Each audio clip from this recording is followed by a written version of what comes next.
दोस्तों, आज हम मुग़ल कालीन इतिहास के स्रोत को समझते हैं कि मुग़ल कालीन इतिहास जो है, हमको कहाँ से इसकी जानकारी मिलती है, किन किताबों से मिलती है और उनको किसने लिखा है और किसका इतिहास उसमें है, आज इस बात को हम पूरा समझेंगे।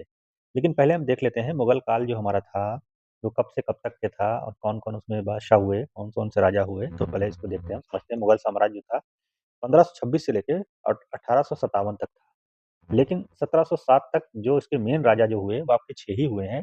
पहला आपका बाबर था, 1526 से 1530 तक के। दूसरा था आपका हुमायूँ, 1530 से 1556 तक के। तीसरा इसमें एक शासक आया था शेर शाह सूरी, शेर शाह सूरी।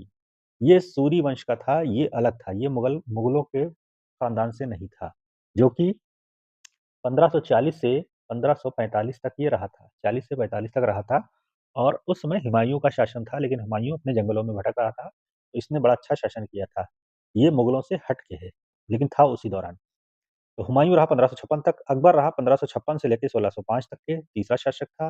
जहांगीर 1605 से 1627 तक रहा। शाहजहां 1627 से 1657 तक रहा और औरंगजेब 1658 से लेके 1707 तक रहा। तो यानी आपके ये जो 6 शासक हैं, यही मेन थे मुगल काल के और इसके बाद इनके थे उत्तराधिकारी। उत्तराधिकारी जो थे, वो कोई खास थे नहीं। लास्ट शासक इनका जो था 1857 में, जो 1857 में बहादुर शाह ज़फ़र, बहादुर शाह सेकंड बोला जाता है इनको और चूँकि ये शायर थे तो इन्होंने ज़फ़र की उपाधि धारण कर रखी थी, तो बहादुर शाह ज़फ़र बोला जाता है। 1857 के विद्रोह में यही दिल्ली के बादशाह थे यहाँ इंडिया के और फिर इनको अंग्रेज़ों ने कैद कर लिया और रंगून यानी यंगून बोला जाता है, जो बर्मा की राजधानी इस समय है म्यांमार की, वहाँ पर भेज दिया गया, वहाँ पर इनकी मज़ार है, इनकी कब्र है। ठीक है? लेकिन मेन ये शासक हैं, तो इनका आगमन कैसे हुआ? तो सबसे पहले बाबर की एंट्री हुई थी इंडिया में। बाबर जो आए थे, अफ़गानी थे ये और ये काबुल से आए। ये काबुल आपका अफ़गान में पड़ता है और ये आपका हिंदुकुश पर्वत है। हिंदुकुश पर्वत को पार करके ही ये लोग आते थे। हिंदुकुश पर्वत से होकर के, कश्मीर होकर के लाहौर आए, पंजाब, ठीक है? वहाँ से फिर दिल्ली के शासन तख्त पे बैठे, दिल्ली पे शासन किया इन लोगों ने यहाँ पर। तो ये पूरा मुगल साम्राज्य है और इसमें जो बाबर आया था हमारा, वो मुगल बादशाह 1526 में पानीपत का युद्ध हुआ था, तो आया था पंजाब से होकर के आ गया यहाँ। लेकिन उसके बाद जो ये कलर है आपका, ये अकबर ने 1605 में इतना विस्तार किया, यानी मुगलों का जो क्षेत्र था वो यहाँ तक के हो गया अकबर के समय में, वो यहाँ तक दक्कन तक आया, ठीक है? यानी दक्कन के पठार तक ये आ गया, अभी आगे नहीं गया था। लेकिन 1707 में जो इनका मुगल बादशाह हुआ वो औरंगज़ेब, औरंगज़ेब जो था वो इसको और उसने विस्तार किया, सीमाओं का विस्तार सबसे ज़्यादा औरंगज़ेब ने यहाँ तक किया, यानी साउथ इंडिया तक वो आ गया। ये आपका कालीकट है, कोचीन, मद्रास वगैरह ये सब इसमें यहाँ तक के इसने किए। अब क्या हुआ दिल्ली में ये था, साउथ तक के इसने अपना शासन का विस्तार किया, तो ये सँभाल ही नहीं पाया पूरा औरंगज़ेब और उसके बाद से डिक्लाइन शुरू हो गया। यानी मुगल काल का ये करके राइज़ यहाँ पर आकर के औरंगज़ेब तक के फिर उसके बाद इसका डिक्लाइन हो गया। यानी 16 1526 से आपका स्टार्ट हुआ बाबर से और बाबर से स्टार्ट होकर के औरंगज़ेब मतलब पीक पॉइंट आया, फिर बहादुर शाह सेकंड यहाँ पर आके खत्म हो गया यानी 1857 में आके बिल्कुल से समाप्त। 1707 में पीक पर था, जब औरंगज़ेब था। तो इस तरीके से इनका राइज़ हुआ और इस तरीके से डिक्लाइन हुआ मुगल बादशाह का, ठीक है? मुगलों का, ठीक? तो ये चीज़ हम आपको बाद में नेक्स्ट वीडियो में समझाएँगे कि क्या हुआ मुगल बादशाह कौन-कौन आए, उनके टाइम का क्या-क्या रहा, उनकी संस्कृति कैसी, कौन-सी आर्किटेक्चर वगैरह सब पढ़ाएँगे आपको एक-एक करके वीडियो में। लेकिन पहले आप देखिए इनके मुगल कालीन इतिहास का स्रोत। स्रोत क्या है? तो पहले हम ये समझते हैं, ठीक है? इतिहास के स्रोत को हम जानते हैं, क्या-क्या है? तो सबसे पहले देखिए, स्रोत में आप आ जाइए। मुगल कालीन में सबसे इम्पोर्टेंट स्रोत है बाबरनामा, बाबरनामा सबसे इम्पोर्टेंट स्रोत। बाबरनामा जो थी, इसे तुज़ुक-ए-बाबरी भी कहा जाता है। तुज़ुक-ए-बाबरी भी कहा जाता है या वाक़यात-ए-बाबरी, वाक़यात-ए-बाबरी भी कहा जाता है। ठीक है? और बाबर की आत्मकथा है, ऑटोबायोग्राफी है बाबर की, जिसे उसने तुर्की भाषा में, तुर्की लैंग्वेज में इसने लिखा था बाबर ने और बाद में इसका कई भाषाओं में अनुवाद किया गया। तो तुर्की भाषा से अंग्रेज़ी में जो अनुवाद किया था, यानी इंग्लिश में जिसने अनुवाद किया था, वो थी मैडम बेवरीज। इन्होंने इंग्लिश में अनुवाद किया था। अब्दुल रहीम खान खाना ने इसका अनुवाद जो था फ़ारसी में किया था। अब्दुल रहीम खान खाना ने फ़ारसी में अनुवाद किया और उर्दू अनुवाद जो किया था मिर्ज़ा नासिरुद्दीन हैदर ने।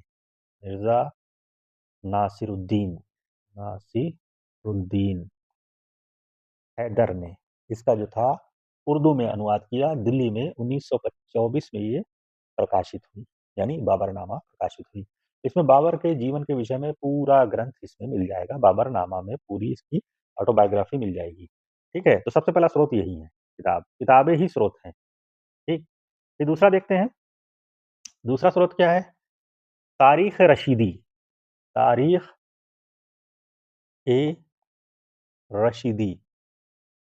ये किताब आपकी जो है तारीख़ रशीदी, इसकी रचना जो की थी मिर्ज़ा मोहम्मद हैदर ने।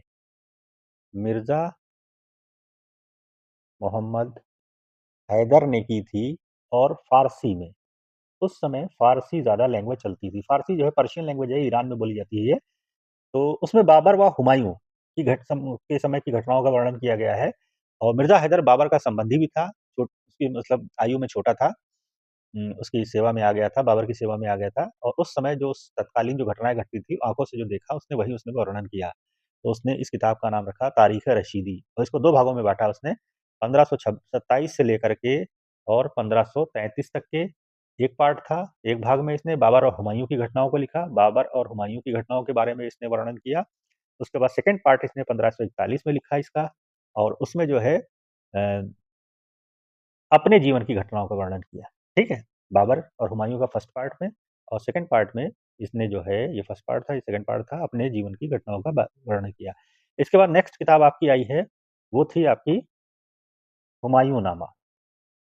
हुमायूँ नामा, बहुत अच्छी किताब है ये, हुमायूँ नामा। इसमें जो है अकबर के आग्रह पे बाबर की पुत्री थी गुलबदन बेगम, ठीक है? उसने लिखा है।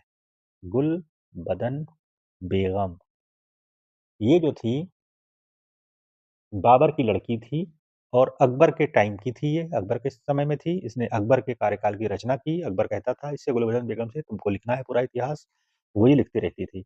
इस ग्रंथ में जो अधिकांश भाग में गुलबदन बेगम ने हुमायूँ के जीवन की सफलताओं को लिखा है। चूँकि ये हुमायूँ की बहन हो गई, बाबर की पुत्री थी तो हुमायूँ की बहन थी। तो हुमायूँ के बारे में ज़्यादा इसने लिखा है गुलबदन बेगम ने और अकबर के कहने पर लिखा था इसने। ठीक है? हुमायूँ की विजय, उसकी पराजय, उसकी कठिनाई, हुमायूँ ने बहुत स्ट्रगल किया। जो मुगल बादशाह थे, उनमें हुमायूँ ने सबसे ज़्यादा स्ट्रगल किया और हुमायूँ और कामरान के बीच जो लड़ाई हुई थी, तो उसका भी वर्णन इसमें किया गया है। नेक्स्ट किताब आपकी थी तज़किरात उल वाक़ियात, तज़किरात उल वाक़ियात। ये बुक थी जिससे हमें जानकारी मिलती है मुगलों के बारे में और इसकी रचना की थी जौहर आफ़ताबची ने।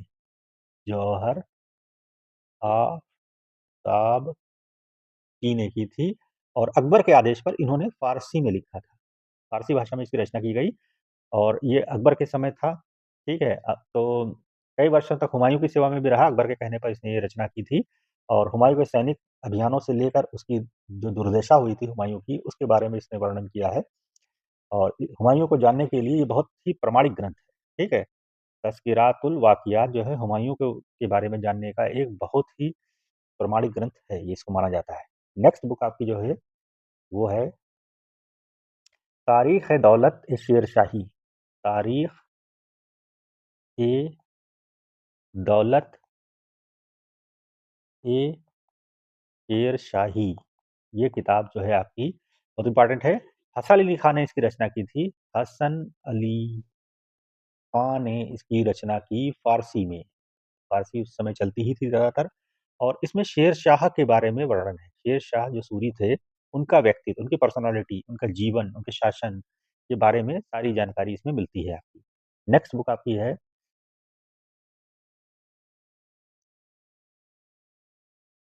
तारीख़-ए-शेर शाही, तारीख़-ए-शेर शाही, ये किताब आपकी जो है, इसकी रचना की थी अब्बास खां सरवानी ने, ठीक है? सरवानी, अब्बास खां सरवानी ने इसकी रचना की थी। अकबर के आदेश पे इन्होंने इस ग्रंथ को लिखा था फ़ारसी में, फ़ारसी लैंग्वेज में लिखा था और इस ग्रंथ से शेरशाह के जीवन, उनके चरित्र, उनके शासन प्रबंध के बारे में जानकारी मिलती है, ठीक है? नेक्स्ट बुक है आपकी वाक़ियात मुश्ताकी, वाक़ियात-ए मुश्ताकी। ये जो था मुश्ताकी एक थे रिज़ाकुल्लाह मुश्ताकी, शेख रिज़ाकुल्लाह मुश्ताकी, रिज़ाकुल्लाह मुश्ताकी एक थे।